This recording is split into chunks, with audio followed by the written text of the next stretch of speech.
Have you ever been in a room full of people and still felt completely alone?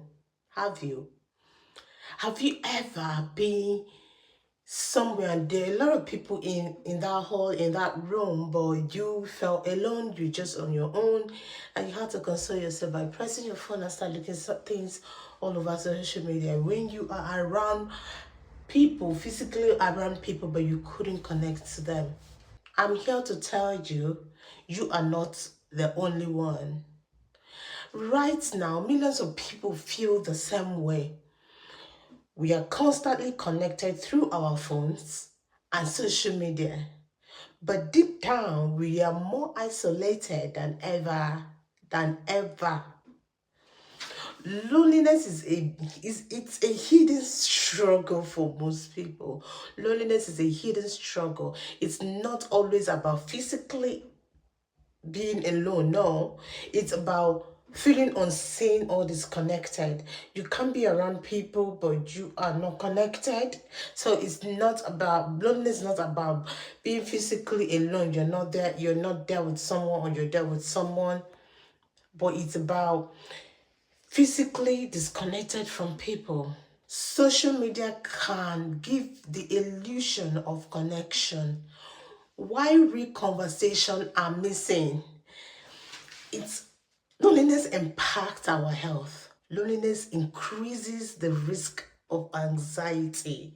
From research has shown that loneliness can also increase depression and all sorts of things. And it's just emotional, and it's a real public issue. Honestly, it's a real public societal issue. We were created for connection. Humans are wired that way. We are created to connect to people, to speak to people. Humans are wired for belonging, for purpose, and for love. Faith and purpose reminds us we are not alone and we are part of something bigger. Faith communities can be a lifeline. When done well, faith communities can offer a space to be seen, heard, and supported. People don't need perfect answers, they just need presence. They need people to be there. Let's take a few minutes to reflect and talk about this honestly, because connection starts with conversation. Let's ask ourselves these honest questions. What does loneliness feel like for you? Or what has it look like? How does it look like to you? How does it look in your life? The second question is, why do people think it's hard for people to talk about being lonely?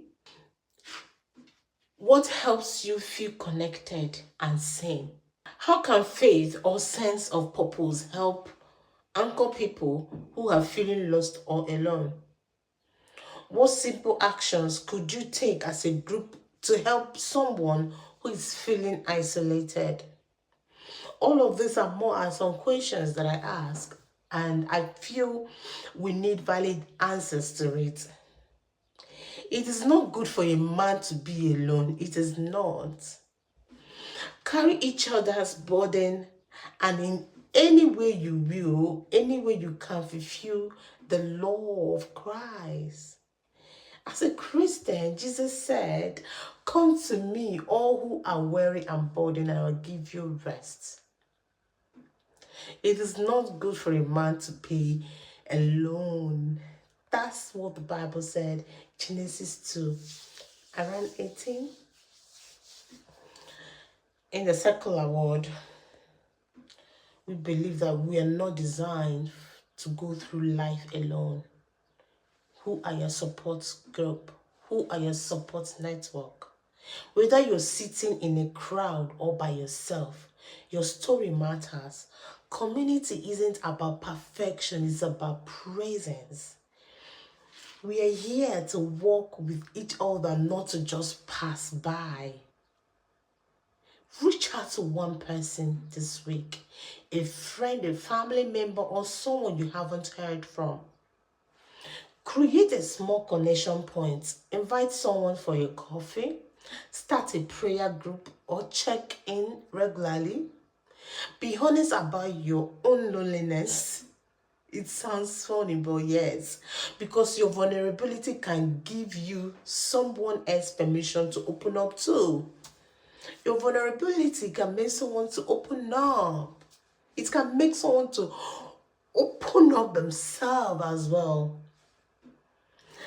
I want you to know that we are all wired to be connected and to have the support system, support group, and a community that matters, that cares, a community built and love. We are not meant to feel isolated. Hello. Today, let's talk about how you can connect to yourself and find out who you really are. A lot of people have asked, how do I find out who I am? How do I really understand me? How do I know who and what I'm meant to be? Yes, life can be busy and noisy. Sometimes we forget to listen to ourselves. But knowing who you are inside is very important for feeling happy and calm. Many people go through life without stopping to think about what they really want to be or how they really feel. So today we will share easy ways. We're gonna discuss easy ways to help ourselves slow down and listen to our inner self. And one way is to take a few quiet minutes each day. Yeah. You can sit quietly, take deep breath, or write down your thoughts in a journal. Writing helps a lot. When you write, you can understand your feelings better and learn what is really important to you. Another thing is to be kind to yourself. Don't be hard on yourself when things are tough or when things doesn't go as planned. Don't be hard on yourself. And try to notice your thoughts and feelings without judging them. Just watch what comes up. Allow yourself to see the kind of things that comes out of you. That way you are able to understand yourself. It helps you understand who you are more. Because if you lose it, it's just for an example, when you're talking to someone and you're being harsh to the person will automatically shut down. Yeah, the person will just shut down. But when you allow them to speak, when you allow them to be who they truly are, you see them to you see when you see that they open up. That's the same thing with yourself. If you try to shut down yourself, you will not understand yourself really. Allow you to be you, to explore all of that, to bring all that's in you so you can understand. Think about what makes you happy and what values you care about. When you feel, when you live by what matters to you, you feel more real and true to yourself.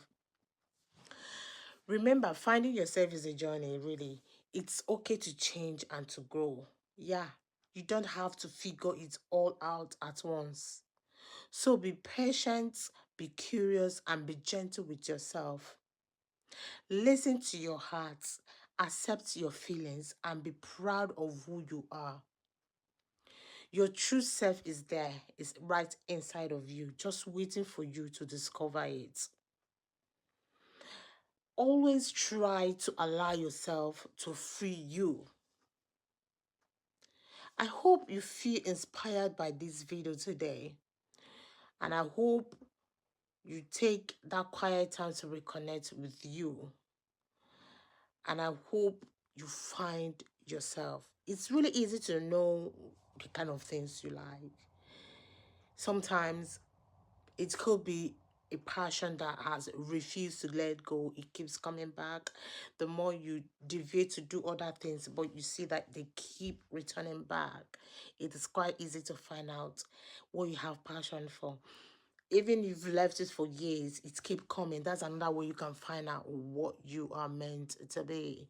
If you have passion for something and you leave it, one way or the other, it keep coming. Guy, what are you doing? Be kind to yourself. There's something about that vision, about that keep coming back. That's another way you also find out who and what you can bring to the earth, to humanity. So if all of these examples I've given haven't been things that you've experienced, maybe you can calm down and reflect. Minutes of silence, quiet time with yourself. It will help you to discover who you are. It's it's not at all that. It's that simple. There's a way we've been wired to understand ourselves. Just try it. Try it. See you next time.